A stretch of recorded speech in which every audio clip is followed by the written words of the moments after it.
el día de ayer, tal como lo anunciamos en cuanto recibimos la documentación, que al término de 7 años, si es que calculo bien, de diligencias fiscales, la Fiscalía ha presentado acusación contra un grupo de árbitros por, según piensa la Fiscalía, haber actuado de una manera parcializada en beneficio de la empresa brasileña Odebrecht, en caso que tiene que ver con construcciones.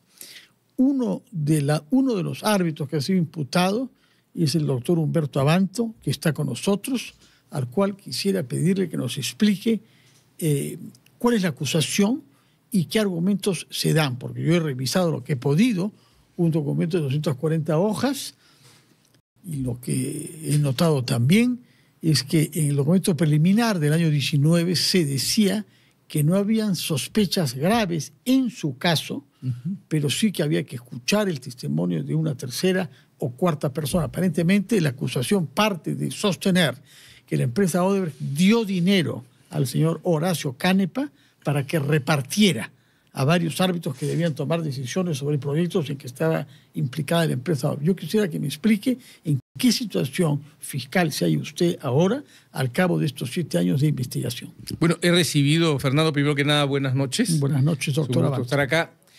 Esta es una investigación en la que se me incluye en el año 2018. Y se me incluye, curiosamente, regresando del interrogatorio a Fernando Migliaccio y a Luis Antonio Mameri. Y tiene 3 temas que yo quiero dejar bien claros. El primero, yo participé en 3 arbitrajes que tienen números. 2 tienen números porque se hicieron ante la Cámara de Comercio. El 19, uno de ellos en calidad de ad hoc. Por eso hay 3. Sí. Explíquenos qué diferencia hay entre ser árbitro y ser árbitro ad hoc. Pues, es que los arbitrajes pueden ser administrados o pueden ser ad hoc. Si son administrados, están manejados por un centro, como por ejemplo el Centro de Arbitraje de la Cámara de Comercio de la Pontificia Universidad Católica del Perú, ¿no? Entonces, tuve 2 arbitrajes ante la Cámara de Comercio, el 1991 y el 2097. En ese caso, ¿usted era árbitro designado por quién? Por el Estado. Por el Ministerio de TC, por Transportes y Comunicaciones. Y en el tercer árbitro caso, soy designado por Odebrecht. De acuerdo. Lo que no significa que tenga que votar a favor de Odebrecht. No. Está obligado a ser independiente. Así es. Imparcial. Ni a favor del Estado ni a favor de Odebrecht. En el primer caso, Horacio Canepa reconoce o dice, ha declarado, y así tiene una sentencia de colaboración eficaz, que tuvo acuerdos ilegales con un coárbitro que no soy yo. ¿Se sabe quién es? Sí. Es el doctor, dice que es el doctor Emilio Casina. En el segundo arbitraje, nadie está imputado. Nadie ha dicho que hay algún soborno. Es más, a uno, hasta donde yo tengo entendido por los trascendidos, porque no nos ha llegado la acusación todavía, al doctor Daniel Linares, que fue coárbitro en ese proceso, se le está pidiendo el sobreseimiento de todos los cargos. La Fiscalía pide sobreseimiento.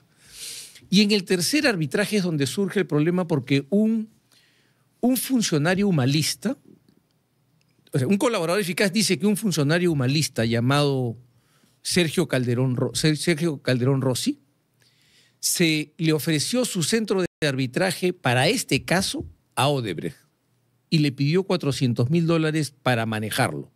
Y Odebrecht le rechazó la oferta porque el arbitraje tenía que ser ad hoc. Entonces no podía ir al centro de esta persona.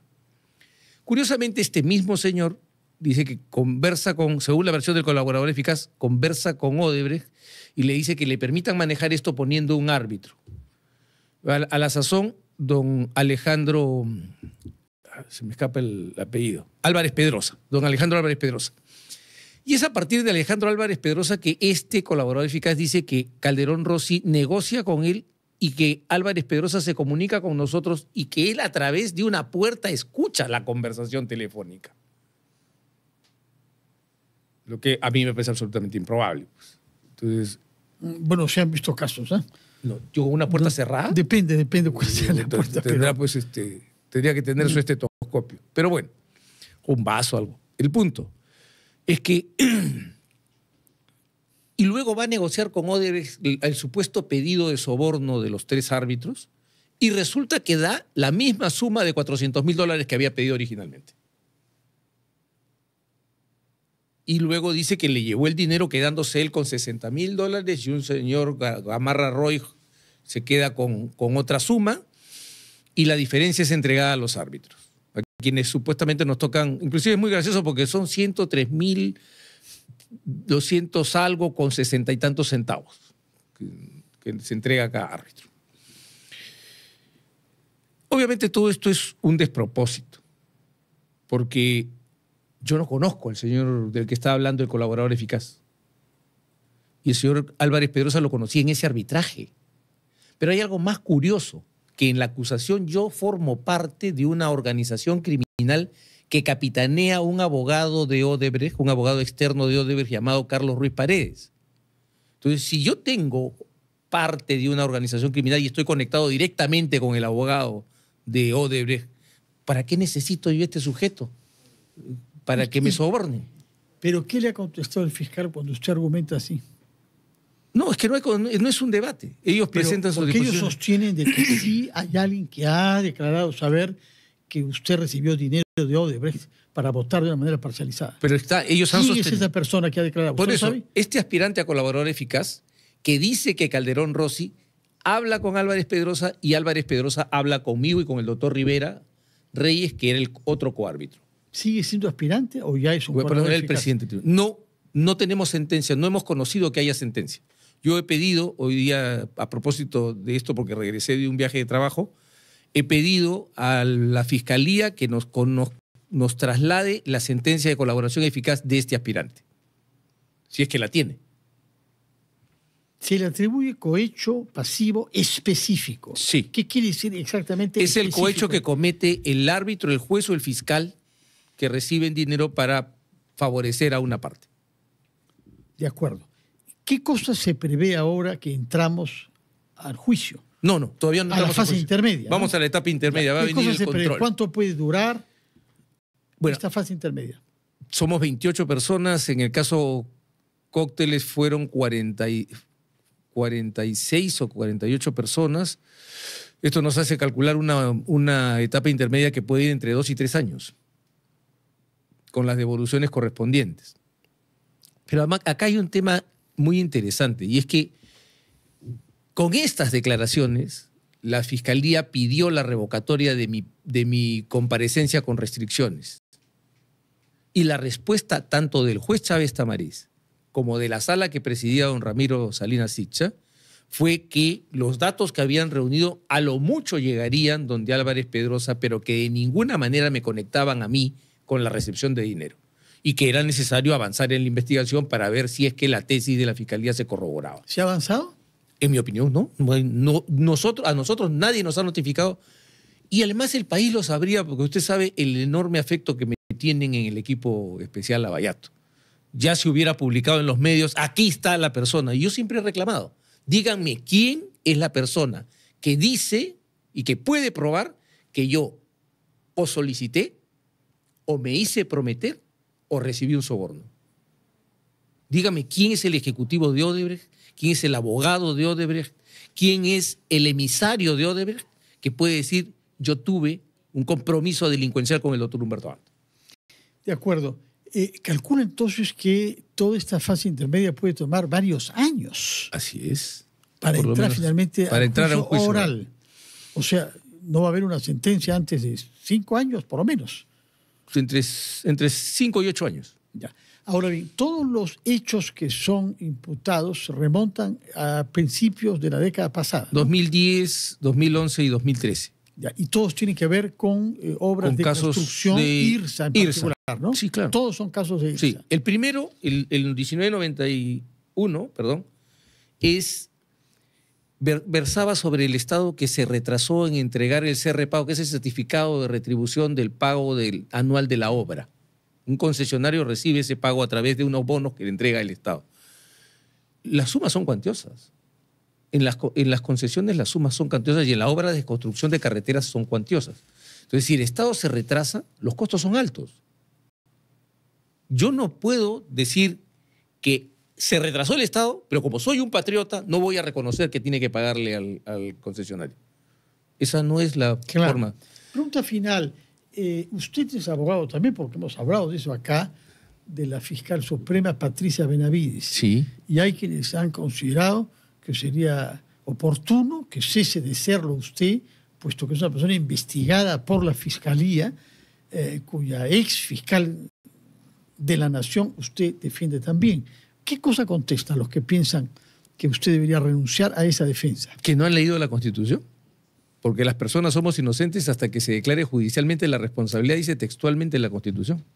Pero usted mismo ha declarado que si la señora Benavides no es reincorporada, varios vamos a ir presos. No, como si dependiera de que esté. A ver, esa es una cita mal hecha. A ver, lo que yo he dicho es lo que yo dije en ese momento, y eso estamos hablando de hace más de casi 2 años, más de 2 años, fue que si se tomaba el Ministerio Público y se sacaba a Patricia Benavides, muchas personas íbamos a terminar presas.